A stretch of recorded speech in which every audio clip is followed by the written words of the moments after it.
Aujourd'hui, la tête de la course a changé de visage. Thomas Ruyant est le nouveau leader de ce 9e Vendée Globe. Le nordiste en embuscade a repris les commandes devant Alex Thompson qui menait la flotte depuis 6 jours. La lutte est âpre, les choix tactiques incessants, la course toujours haletante. Bonjour à toutes et à tous, bienvenue dans le Vendée Live en direct des Sables d'Olonne. Comme tous les jours, vous pouvez nous suivre sur les réseaux sociaux, sur le site de la course et comme tous les midis sur Infosport Plus. Nous sommes le samedi 21 novembre. La flotte attaque son 13e jour de course. Lui a porté le mythique maillot jaune 20 jours dans sa carrière. Il a entre autres terminé 4e du Tour de France en 2011. Il est aujourd'hui le sélectionneur de l'équipe de France, championne du monde avec Julien-Alain Philippe. Il a parcouru l'équivalent, écoutez bien, de 9 Vendée Globe sur son vélo. Thomas Voeckler est avec nous aujourd'hui. Bonjour Thomas. Bonjour. Pas mal, hein, 9 Vendée Globe sur un vélo. Je n'avais pas converti comme ça, mais oui, ça se fait. Ouais. J'ai fait le calcul. Et puis Olivia Vincent aussi, évidemment, est avec nous. Elle vous dira tout sur la météo, le parcours, la stratégie tout à l'heure avec Sébastien Josse aussi qui sera avec nous. Thomas, vous êtes venu en voisin, vous n'habitez pas très loin d'ici. C'est quoi votre premier souvenir de Vendée Globe ? Mon premier souvenir de Vendée Globe, pour être franc, il faut savoir que j'ai grandi en Martinique, moi. Hein, donc je suis arrivé en Vendée depuis 1996. Mais mon premier vrai souvenir de Vendée Globe, c'est en 2004, lorsque justement j'ai pu assister au départ, puisque j'étais à l'époque, donc on y reviendra, mais j'étais déjà parrain d'un bateau, qui était le bateau Akena Véranda, qui était skippé par Raphaël Dinelli à l'époque, donc c'était il y a 16 ans maintenant, et mon souvenir c'est d'avoir assisté au départ sur une navette aux côtés du bateau et de le voir partir, c'est mon premier souvenir du Vendée Globe. Bon, on y reviendra évidemment, on va prendre le large tout de suite puisque nous sommes en direct avec Sébastien Simon, le skipper d'Arkea Paprec, qui lui aussi a fait pas mal de cyclisme pour se préparer pour son Vendée Globe avec Warren Barguil. Bonjour Sébastien, comment allez-vous ?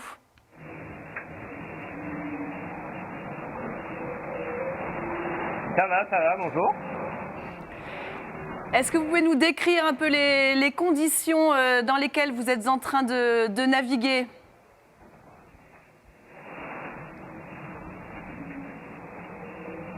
Il fait beau, chaud, voire étouffant. Là, quand on allume le moteur pour recharger les batteries, on ne peut pas rester à l'intérieur du bateau.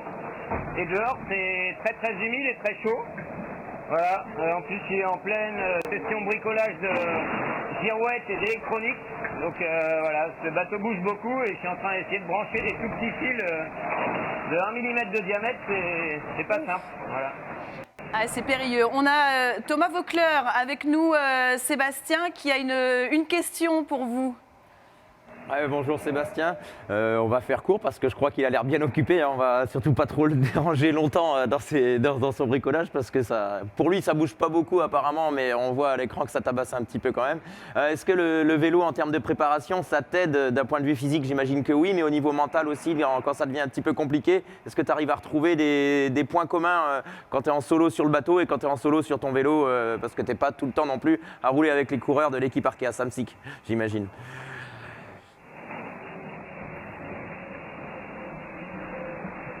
Bonjour Thomas, en fait pour être honnête c'était ma première expérience de vélo sur route avec Warren Barguil, donc c'est un sacré baptême du feu.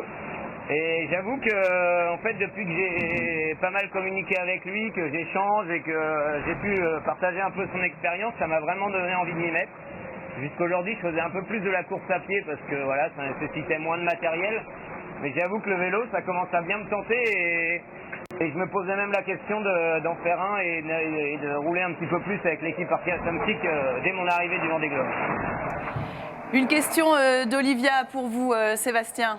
Salut Sébastien, j'espère que tu vas bien. Une petite question sur ton programme de la journée. Il y a du bricolage, c'est important puisque tu as besoin de tes girouettes, tu as besoin d'infos vent.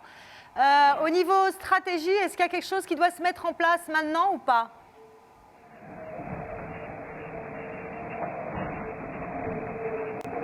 Oui, effectivement, là on est en train de glisser entre le cyclone de Sainte-Hélène et un phénomène de convergence qui s'appelle SACZ là, au Brésil. Et du coup, y a une décision à prendre, c'est est-ce qu'on traverse SACZ tout de suite, donc ce front là qui traîne sous l'anticyclone de Sainte-Hélène, ou est-ce qu'on continue de longer l'anticyclone de Sainte-Hélène et en restant à l'est de ce front? Voilà, donc c'est une grosse décision à prendre. Je sais que déjà j'ai un changement de voile à faire pour continuer de naviguer vers le sud. Le vent a molli un petit peu et a surtout tourné beaucoup à gauche. Donc voilà, il va falloir que déjà je change de voile, que je continue mon bricolage. Et là-dedans que j'essaie de me trouver un petit chemin pour traverser ce front un peu délicat. Voilà, en tout cas les conditions risquent de devenir de plus en plus molles et moi j'ai besoin d'électronique pour savoir d'où vient le vent. Parce que c'est un peu comme conduire une voiture sans compteur de vitesse, sans paysage, sans rien et qu'on vous demande à quelle vitesse vous allez. C'est un peu pareil, donc voilà. Et là en tout cas j'essaie de bricoler au mieux, mais sinon tout se passe bien à bord, le bateau va plutôt vite et ça c'est une agréable surprise. Ah, Thomas a une question, je le vois réagir. Ouais, non, simplement pour lui souhaiter bon courage pour la suite. Et puis, moi, je m'occupe d'envoyer un petit message à Emmanuel Hubert, le manager de l'équipe Arkea Samsic, pour qu'il lui mette un vélo de côté pour son retour au Sable d'Olonne. Ah, génial, merci beaucoup, trop sympa, merci beaucoup. Une dernière petite question, Sébastien. Hier, vous disiez j'arrive à me prendre une petite douche quotidienne, à rester un peu humain. C'est toujours le cas?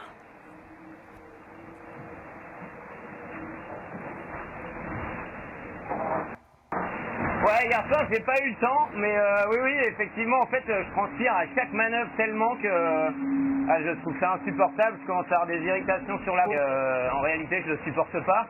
Et là, vous voyez, attendez, j'essaie de vous montrer, voilà, là. C'est une petite douche portable, donc j'y mets l'équivalent de 2,5 litres, 3 litres d'eau, et le soir, ça me fait un bien fou quand la température diminue de me rincer, un petit coup de savon sur le corps, là, et je me sèche avec une serviette, je me sens revivre. Bah, merci beaucoup Sébastien, on vous souhaite bon bricolage, bonne route. Et puis revenez vite, il y a donc un super vélo qui vous attend au Sable d'Olonne quand vous reviendrez.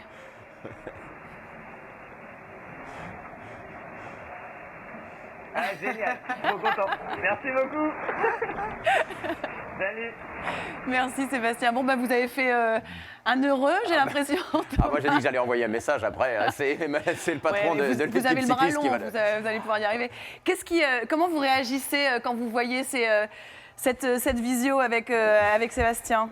Je trouve ça super parce que dans les conditions où ils sont, j'imagine que ça doit vraiment pas être simple. À la fois de faire du bricolage, et il y a des sollicitations là, bien sûr il a le sourire, on sent que c'est quelqu'un qui aime communiquer. Maintenant, quand les éléments sont plus compliqués, il y a aussi des obligations contractuelles aussi qui font des fois les vacations sont contraignantes et les skippers le font toujours, les skippeuses le font toujours avec le sourire et avec beaucoup de plaisir. Et c'est à souligner. Ouais. Quel pont vous faites vous avec le cyclisme? Je pense à un Tour de France par exemple qui est aussi une épreuve de longue haleine, qui est une épreuve aussi avec un sport mécanique, qui est une épreuve très tactique. Quel pont vous arrivez à faire avec le cyclisme? Alors c'est une aventure, déjà un Tour de France c'est une aventure. Alors bien sûr la grosse différence, je crois que le Vendée, il y a presque pas d'autres aventures aussi solitaires. Donc ce point-là on peut pas le comparer. Mais là où c'est une aventure, c'est je dirais d'un point de vue d'esprit d'équipe en préparation de l'événement par exemple. On sait que les skippers, tous les coureurs du Vendée Globe disent bien que sans leur équipe, ils ne pourraient pas prendre le départ. Ça, c'est exactement la même chose pour un coureur cycliste. Et puis ensuite, il y a le fait de jamais lâcher dans la tête, parce que sur un Tour de France, puisque il y a plein d'autres courses, mais on parle beaucoup du Tour de France qui est la plus connue, il y a des moments où on peut craquer moralement, où on peut être tenté de baisser les bras. Et là, il faut avoir des ressources, là pour le coup, très individuelles, parce qu'on est quand même tout seul sur son vélo, quand on est avec sa propre souffrance physique. C'est peut-être pas la même souffrance, elle est peut-être plus psychologique chez les skippers, quoi. Bien sûr, physiquement, c'est difficile quand les conditions s'en mêlent.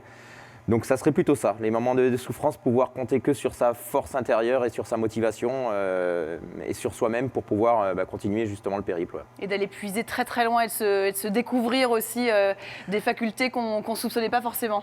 Oui, je pense que il faudra chaque skipper, skippeuse pourra le dire à leur retour, mais il est clair que c'est une aventure, mais c'est une compétition, le Vendée Globe. Hein. Et donc, qui dit compétition, dit aller chercher des ressources quelquefois qu'on n'imagine pas qu'on a en fait. Quelle aventure. Bon, on va voir avec vous, Olivia, le classement, les positions et on est rejoint aussi par Sébastien Josse pour cette partie très météo, très tactique que vous allez nous expliquer tous les deux. Oui, il y a des choses importantes qui se passent, hein, comme nous le disait Sébastien Simon. Alors, on va aller jeter un œil sur la carto. La flotte du 9e Vendée Globe, composée de 32 IMOCA, s'étire ce midi sur plus de 3100 milles, très exactement, entre l'archipel portugais de Madère, que double Jérémy Bayou sur Charal, et la latitude de Rio de Janeiro, où caracole le trio de tête commandé par Thomas Ruyant sur Lingtao depuis ce matin 5 heures. Au large du Cap-Vert, un groupe de 5 bateaux danse le collet serré. Campagne de France, TSE for My Planet, Stark, Merci et compagnie du Ligidity ont bien du mal à allonger à la foulée. La faute au dévent des îles du Cap-Vert et aux sargasses, ces immenses paquets d'algues brunes qui flottent entre deux eaux et se coincent dans les appendices des IMOCA. La bonne nouvelle, c'est que Kojiro Shiraishi a réparé sa grand voile, il est reparti. On note que Fabrice Amédéo, malgré son retard de 2 jours, a rejoint le groupe et que l'Occitane en Provence perd un peu de son avance, largement ralenti en ce moment dans le poteau noir.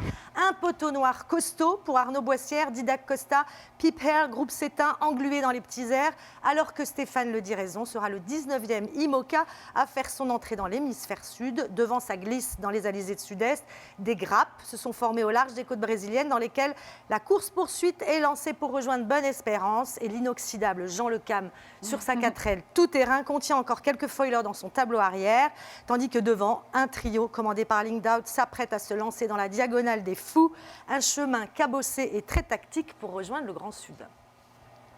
Alors, on va voir les classements. Bien sûr. Hélène, s'ils veulent bien s'afficher, merci la régie. Thomas Ruyant donc, est en tête. Hein.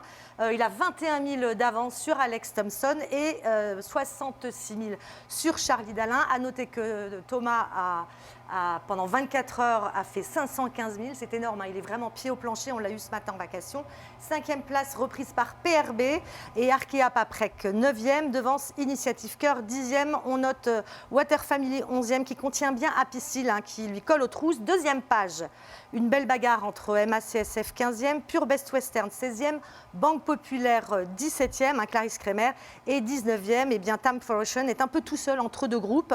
On va passer à la 3e page avec les filles Miranda Meron et Alexia Barry, 25e et 26e, qui se tiennent en 5000. Et puis 30e, Fabrice Amédéo qui a pris la place de Kojiro. On le disait hier, il avance bien. Et puis Kojiro, on est trop content parce que ça y est, il a réparé sa grand voile et il est reparti. Bravo. Alors, côté météo, la vraie question, c'est passera pas, puisque l'anticyclone de Sainte-Hélène pourrait être un nouveau passage à niveau dans ce début de course. Oui, alors on va en parler avec Sébastien Josse. On est bien content de l'avoir avec nous à l'éditorial parce qu'il est plein de bons conseils. Alors, on va regarder déjà la flotte entière. Donc, Charal a des vents d'est, hein, c'est pas vraiment encore les alizés. Il a 12 nœuds. Il y aura une grosse bulle sans vent après les Canaries. Donc, à partir de lundi, ça risque d'être un peu compliqué, pas très rapide pour lui. Alors, je vous disais, des vents du Cap-Vert, hein, il y a un volcan qui fait 2800 mètres d'altitude. Et en fait, le dévent va très loin. Donc, ça gêne les concurrents. Et il y a ces fameuses sargasses aussi, ces algues qui les empêchent d'avancer correctement. Le poteau noir est très laborieux. Hein, vous voyez, c'est cette grosse masse bleue.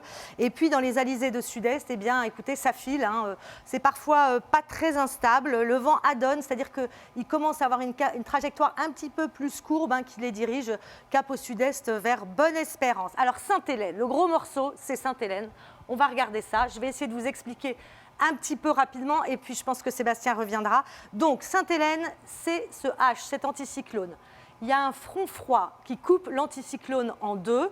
Donc, on a un anticyclone là et un petit couloir qui va peut-être permettre, enfin sans doute en tout cas, aux 3 premiers de passer. Ça sera des vents pas très forts, ils seront au portant.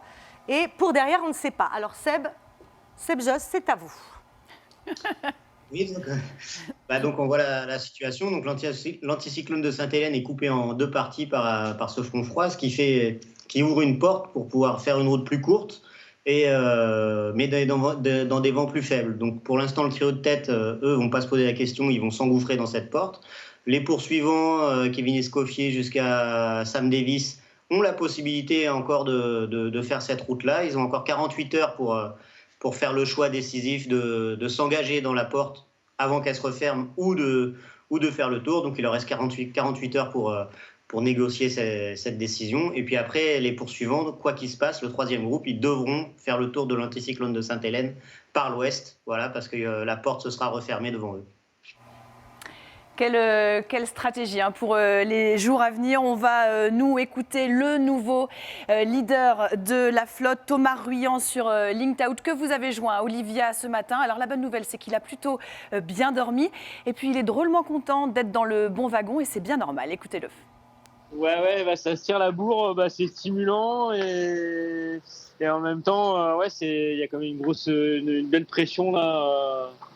Qu'on est en train de se mettre entre nous trois. Hein. Les bateaux sont proches en vitesse. Moi, je suis très content là d'être là où je suis là dans le trio de tête pour attaquer la fin de l'Atlantique Sud et peut-être le début de l'Indien. Mais en tout cas, c'est important de se faire un peu mal aussi et de pas avoir de retard. De pas avoir de retard à ce moment-là. C'est aussi pour ça que voilà.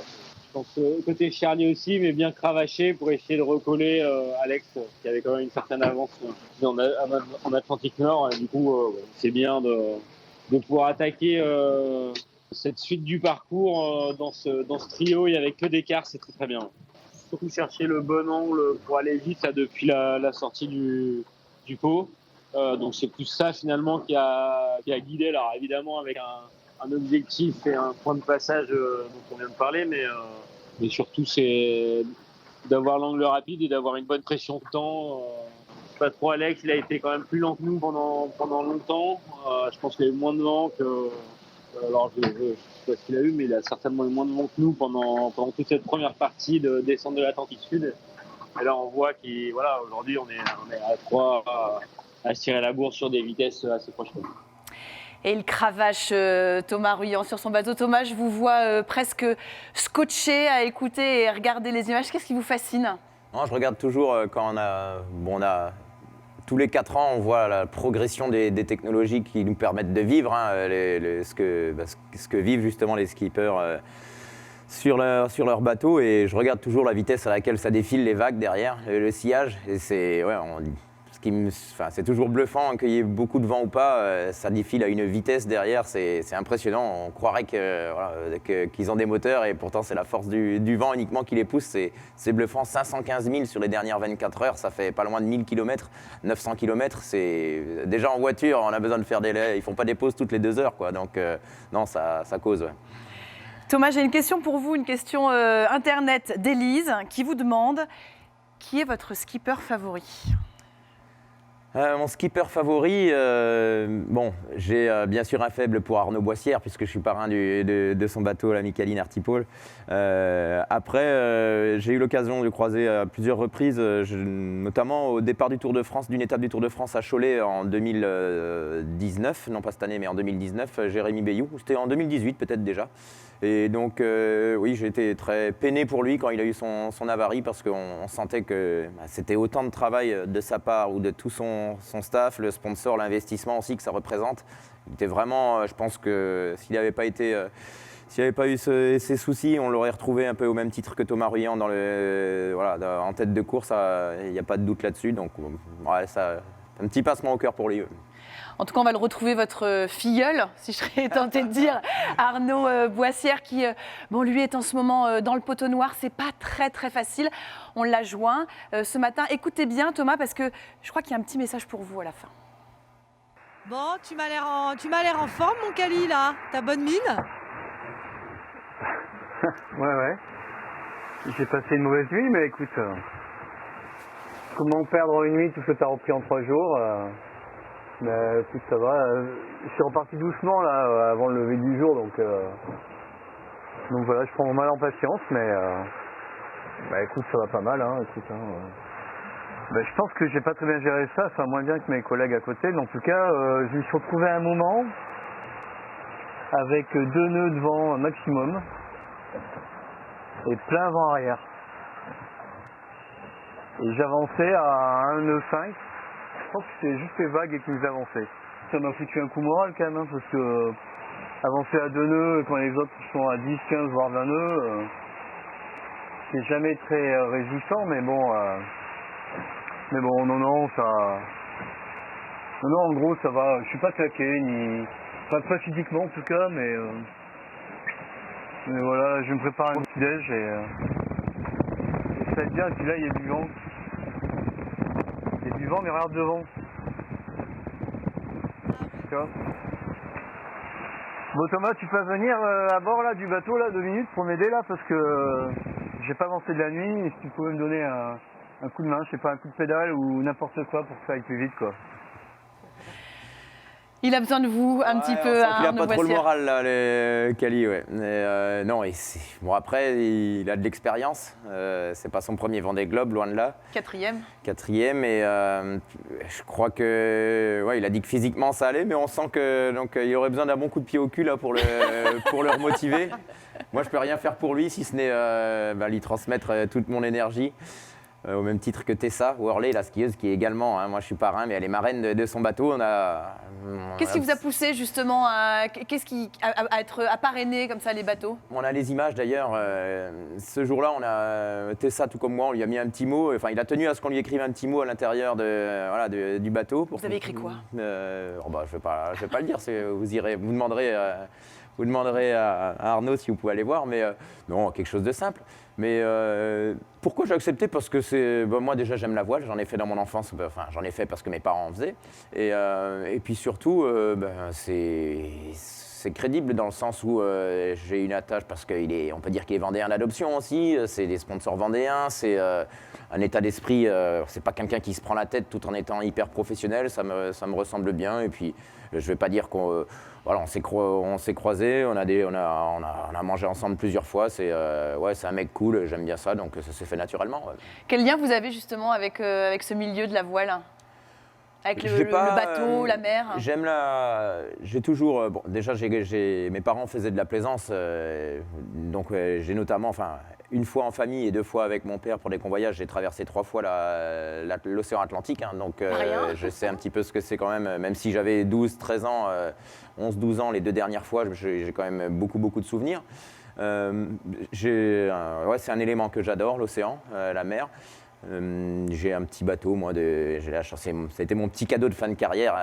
Je me suis acheté un petit bateau pour aller me balader en famille le long de l'île de Noirmoutier et puis pêcher un petit peu. C'est quelque chose qui impose. Je trouve que l'océan, ça nous ramène toujours à notre place un petit peu. Il faut énormément d'humilité et c'est pas les marins engagés sur le Vendée Globe qui diront le contraire. On va les retrouver justement, les marins du Vendée Globe, avec les déboires d'Isabelle, la nuit de Maxime, le radeau et les merci d'Alan. Ce sont les stories du jour préparées par Alain Polac et Emmanuel Zimanek.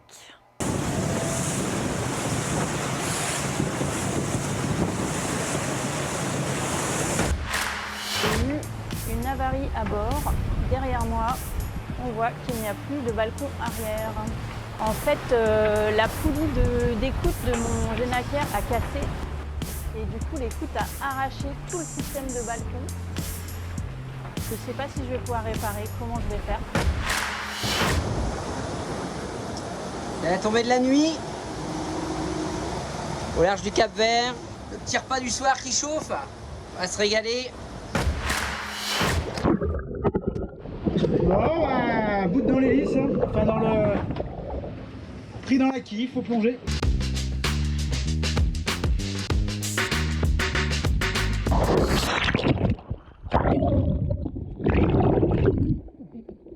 Ah, la courbe de vie. Et il est parti le con. J'ai réussi à bricoler un système. Pour l'instant, remplacer le balcon arrière. En tout cas, ça fera un système d'appoint. Intuition cargo.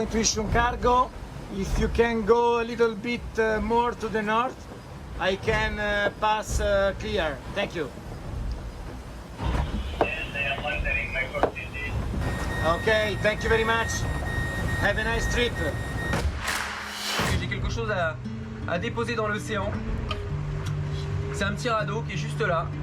Et ce petit radeau, c'est une personne très proche qui me l'a donné après avoir vécu 5 mois d'hospitalisation à la suite d'une leucémie très grave. Grâce aux professeurs, aux médecins, aux infirmières, elle a pu être remise sur pied et elle m'a demandé d'en déposer un dans chaque océan. C'est très important d'être donneur, c'est très important d'être présent pour les autres. Et moi, j'ai pas les mots pour le remercier parce que sans lui, je serais pas là aujourd'hui. Très important d'être là pour les autres. Thomas, allez, risquez-vous votre pronostic pour la victoire finale dans ce Vendée Globe. Ah, tout le monde cite Thompson, donc je vais innover un petit peu, je vais changer. Non, je crois que Charlie Dalin, il fait pas beaucoup de bruit, mais il est vraiment, il est là et bien là, donc je pense que, allez, je miserai sur lui. D'accord, on se retrouve début janvier pour voir si vous aviez eu raison. Merci beaucoup en tout cas d'avoir été avec nous aujourd'hui. Merci beaucoup, Olivia. Demain, vous retrouverez Maxime Cogny et c'est le vainqueur du Vendée Globe 2005, Vincent Rioux, qui sera son invité dans le Vendée Live. Quant à vous, comme tous les jours, vous pouvez suivre l'actualité de la course sur les réseaux sociaux et sur le site du Vendée Globe. Et moi, je vous dis à bientôt. Bye bye.